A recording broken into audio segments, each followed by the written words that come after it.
In this video, we will discuss programming a handpiece type on a DS7 touchscreen. There are two methods to access the handpiece programming menu.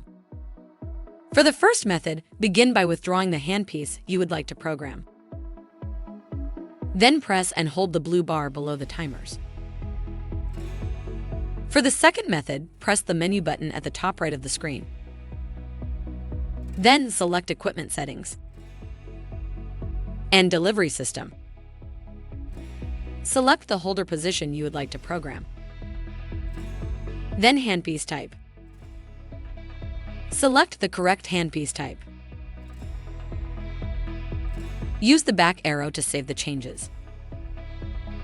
Press the Home button in the top left corner of the screen to exit the menu and return to the home screen.